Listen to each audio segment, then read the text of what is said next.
See, wherever I go, stay ready, stay alert, always prepared for whatever. I see me. There's a seat right here. You can see from all angles. I'm ready. It's time to get down to business. Game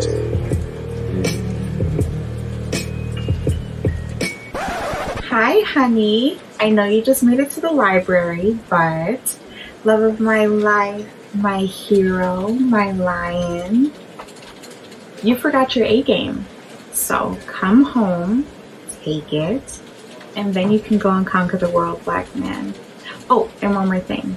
Would it kill you to just wear some socks? I'm just saying. Love you. And can you bring home some milk? Oh, man. She's killing me. Okay, I'll go back. I'm gonna get my A game. I'm not putting them socks on. I'm good. I'm fly. I'm fresh.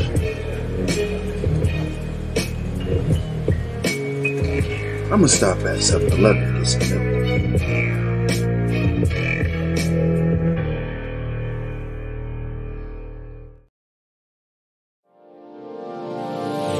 Hey all my Crimsonites, and welcome to the Crimson Cure channel, where we embrace our femininity, increase our womanly values, and celebrate our brothers. So join me on our feminine journey to learn, heal, and grow.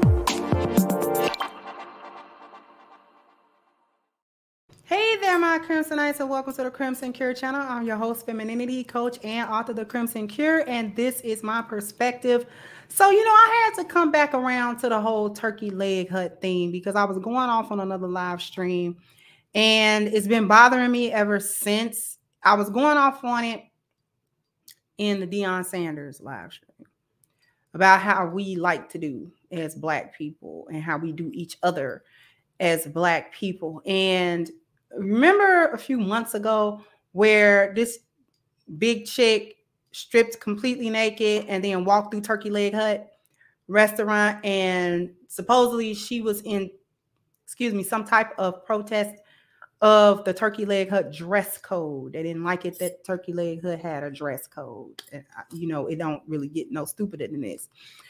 But what I'm going to do for you right now is I'm going to play a part of a video here where the owners of Turkey Leg Hut explain why they included a dress code. And y'all don't really, I'm not going to say y'all not going to believe it, because even though it is unbelievable, like, you really can't be surprised with how we behave with each other. But we're going to come back and talk about it. But right now, I want to let you guys hear this. On this dress code. The dress code was implemented simply because in all of the years that we have been in business, we never had to implement a dress code. We never have to tell people how to act. We never had to do anything like that. Now it came to a point where you have people coming in just wearing any and everything. And you can visibly see other customers bothered by what these people have on. As a man, he was bothered. Like, damn. A lot of times people say, oh, she implemented the dress code because she didn't want her to looking at women and da-da-da-da. It was him. It was his idea. I ain't gonna lie. It was his idea. It was his idea to implement a dress code. You bring your child in there and the child looks and says, Mommy, I've seen it where we sit. And they look at the daddy like, and then you sit there, while you sitting there, you got our kids come to the restaurant from time to time, and you got women that no clothes on, they just sitting there and they twerking. It's like, what happened to our self-respect as women? I also saw it's a restaurant owner in Dallas who also had like an issue where he where people were like twerking and doing. And I respect him. Let me tell you something. Let me tell you something. I respect it. You know, one thing I always say, and I'm not going. It's not a race card, man. Y'all don't go in them goddamn white spots and do all that. Y'all don't go in Eddie V's. Y'all don't go in McCormick Smith. Y'all don't go in that twerking. Let me tell you something. And she'll tell you this. We have a DJ. We do. So the flip side to this is, you know, with the other side, we don't have a DJ. Don't set up your environment. She'll tell you this.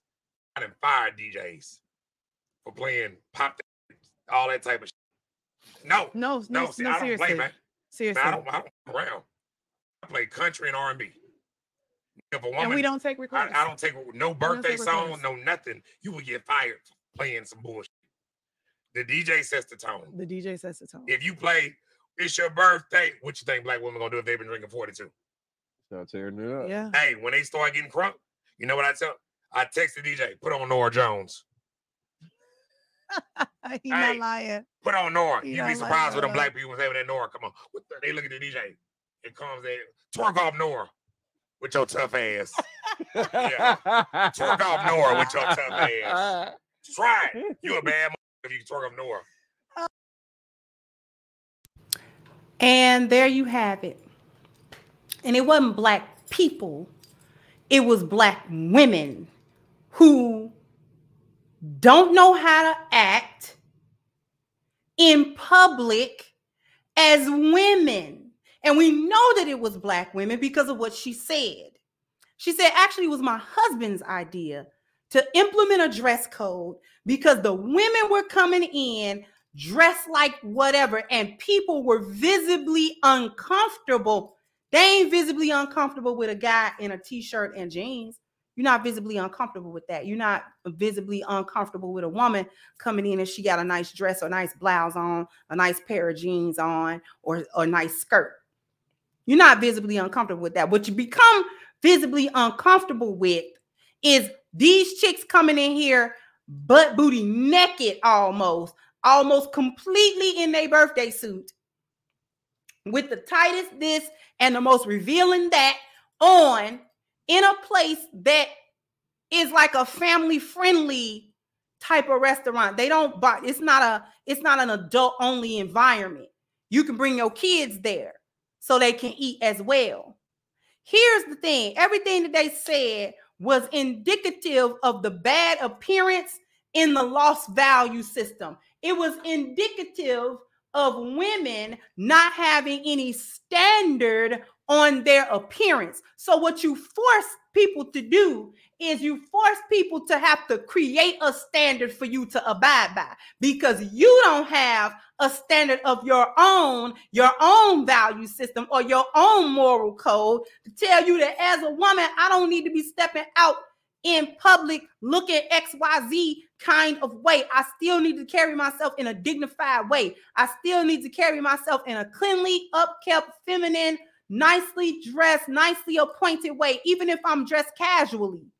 Even if it's the summertime and I'm wearing a sundress and sandals and or whatever, at least have that looking nice. Why do y'all either come somewhere extra dirty and trifling looking with dirty this and it's toe up and bonnets and filthy, or you coming through like shout out to Pink Book Lessons with your Magic City uniform on. You coming to places that we don't cater to Magic City, but here you are trying to twerk, trying to dance everywhere you go. And it's inappropriate. And y'all don't seem to get that. And then y'all get mad. Y'all want to come in there with black-owned businesses and do that because in order to be down and to be black, they got to let you engage in chaos and foolishness. That's what it is. Now, when we think about the chick that rolled through naked, it is even more egregious what she did, because why would you protest a simple dress code that tell you to put some dang clothes on when you come outside? Y'all grown women, we got to tell y'all to put clothes on when you come outside. We actually got to band together and tell you that. This is what it is now. This is where y'all come to. This is what black women have come to. Where business owners got to literally tell grown women that it is inappropriate to come outside dressed, underdressed, where your this and that is showing to a degree where other people are uncomfortable, they patrons, so they supposed to ignore the other customers for you. You and your business alone ain't going to keep them afloat. And you don't want to pay for your meal anyway. You steady want to get up there and complain and this and that. I need another sauce, and all that stupid stuff. You order the cheapest thing on the menu. Then you got a bunch of complaints about it. So you're not even a good customer. And a business owner is supposed to sacrifice the other customers comfortability because you want to come in naked and inappropriate? Because you think it's your right to come into a privately owned business and do what you want to do? So here's the thing. Why protest having decency in public? Why are you protesting somebody telling you to be decent in public? Why don't Black-owned businesses have the right to have a higher standard or enforce things that help them grow as business, or enforce things or rules that or prohibit behavior that will actually harm them and their business? Why come Black-owned businesses can't do that? Why don't they have the right to do that?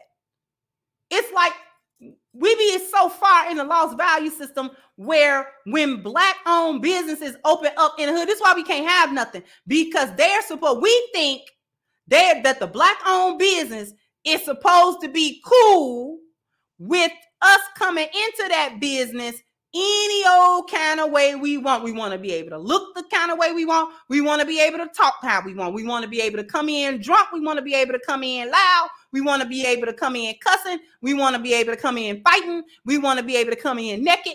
We want to be able to come in vulgar. We want to be able to come in all of the glory of the dysfunction that we have as a group of people. That's what we want to be able to do. And if the Black-owned business enforces it, hey, y'all cannot come into my business doing this stuff. You're running my customers away. So since y'all don't know how to act on y'all own, we got to have a dress code. We got to have signs on the door to say you can't do this and you can't do that. Because what folks that's lost don't understand is that a Black-owned business, first of all, it takes a lot for a business to even become successful and profitable in the first place. There is a lot that go on in the background that nobody ever sees and nobody ever knows until you're the business owner, until you're the one that has to deal with everything, every snafu, every victory, every loss. All of it has to come through you. All of it has to be dealt with by you. You have to be in charge of everything. So if the front of the house is not in order, then that's all your fault. If the back of the house is not in order, that's your fault. If the money is not in order, that's your fault. So as a business owner, when you come and you put your blood, sweat, and tears, and you put your money and you put everything into your business, building it up, making it look nice, making sure you got the best service, making sure, you know what I'm saying, that your place is well appointed, that it's nice and clean, that people want to come in there, it's nice and inviting, you know, the food is good, the atmosphere is good, they try to make a little atmosphere for you, and y'all take advantage of it. Can't do it. Then you get mad at them. But then why should them people lose their money? Why should them people lose a business that they've been working 3, 4, 5, 6, 7 years for? Because you want to act a fool. So in the interest of serving the community, Black-owned businesses and organizations have to support and allow foolishness to be considered Black enough or in good standing with Black people. And if there are any rules, if there are any requirements, if there are any standards put in place or order and structure put in place, then what this does is this automatically counts as selling out. And the underlying threat is that Black people won't patronize you anymore. So Black-owned businesses are caught to a certain degree because we claim we want things that are created by Black people, that are aimed to market towards Black people, but it don't pay to do that with y'all. They got to market their stuff to everybody because if we relied on y'all to be the sole source of income for a business, it's going to fold in 2.2 gigawatts because you're going to act a fool. And if you know you're the only customer base, then you double dog dare them to tell you you can't come in here and act a fool, or else you'll make sure they business tank. But like they said in the interview, you don't go to Papa Do's with that mess. You don't go to Ruth Chris with that mess. You don't go to McCormick and Schmidt with that mess because that's white folk. We only do this with each other. And the reason that we do that is because we see ourselves as Black people, and we see ourselves and we see each other as undeserving of value and inherently lacking it. And we understand, or we feel that that's the way it's supposed to be, that we actually don't have value, that inherently we don't, and that this is the correct order of things, that we don't have value, and that the things that white people create, or the things that Asians create, or the things that any other demographic create, that their stuff is worthy to be valued, and their things are worthy to be respected. You know, you can't come in there acting a fool. You know you're gonna get put out and banned. Don't come back in here, because you know they don't need you. You know they don't need your business. So you know to come in there and come correct. You don't even got too many complaints that the food nasty. You know what? Could you take this back? You know, you got all kind of etiquette and manners because you value their stuff, but you don't value your own. So I had to come back around and talk about that for one moment, because that was just absolutely ridiculous. Anyway, but what's not ridiculous is the fact that you can now go to crimsoncure.com and pick up your copy of Reclaiming the Black Feminine, The Lies of Feminism and the Road to Recovery. It is on sale right now, okay?